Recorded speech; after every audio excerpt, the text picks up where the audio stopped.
नमस्कार दोस्तों, स्वागत है आपकी अपनी कहानियों की दुनिया में।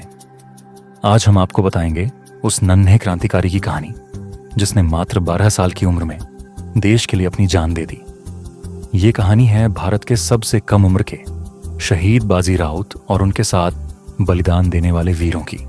आइए इस साहस और बलिदान की गाथा को सुनते हैं। बाजी राउत का जन्म 1926 में ओडिशा के नीलकंठपुर गांव में हुआ था।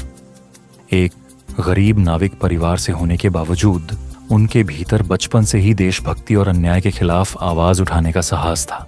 बचपन में ही उन्होंने सीखा था कि अन्याय को सहना भी अन्याय करने जैसा ही है। ये बात उनकी आत्मा में गहराई तक बसी हुई थी। 1930 के दशक में ओडिशा में प्रजामंडल आंदोलन चल रहा था। यह आंदोलन अंग्रेजों और उनके सहयोगी रियासतों के अत्याचारों के खिलाफ था। बाजी भी इस आंदोलन से गहराई से जुड़ गए। वह न केवल इसके संदेशवाहक थे, बल्कि उनकी हिम्मत ने गांव के बड़े बुजुर्गों तक को प्रेरित किया। यह घटना 11 अक्टूबर 1938 की है। उस काली रात में ब्राह्मणी नदी के पास अंग्रेज सिपाही पहुंचे। उन्होंने बाजी से कहा, तुम अपनी नाव ले आओ और हमें नदी पार करवाओ। बाजी का जवाब सरल लेकिन बेहद साहसिक था। मैं अत्याचारियों की मदद नहीं करूंगा, इसे आपके अपराधों का हिस्सा नहीं बनने दूंगा। अंग्रेजों ने बाजी को धमकाया, लेकिन वह टस से मस नहीं हुए।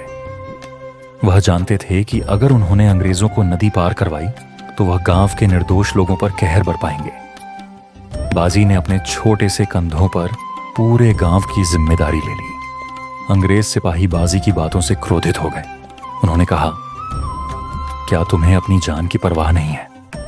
बाजी ने शांत स्वर में जवाब दिया, अगर मेरी मौत से मेरे लोगों की जान बच सकती है तो यह सौदा मुझे मंजूर है। और फिर अंग्रेजों ने अपनी बंदूकें तान दी। बाजी पर गोली चलाई गई। उनके साथ खड़े दो वीर साथी लक्ष्मण मलिक और फागू साहू ने भी अपनी जान गंवा दी। वह नदी का किनारा अब खून से लाल हो चुका था, लेकिन वह खून भारतीय स्वतंत्रता संग्राम की मिट्टी को और अधिक पवित्र बना चुका था। मात्र 12 साल की उम्र में बाजी राउत और उनके साथी लक्ष्मण मलिक व फागू साहू ने अपनी मातृभूमि की रक्षा के लिए प्राण त्याग दिए। उनका बलिदान यह सिखाता है कि देशभक्ति और साहस के लिए उम्र की कोई सीमा नहीं होती। आज भी ओडिशा और पूरे भारत में बाजी राउत और उनके साथियों को उनकी वीरता और बलिदान के लिए याद किया जाता है।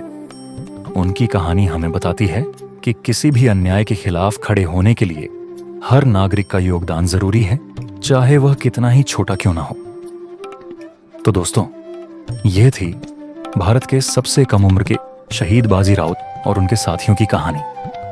क्या आपको यह कहानी प्रेरणादायक लगी? यदि हाँ, तो इसे जरूर शेयर करें और चैनल को सब्सक्राइब करना ना भूलें। मिलते हैं एक और दिल छू लेने वाली कहानी के साथ। जय हिंद।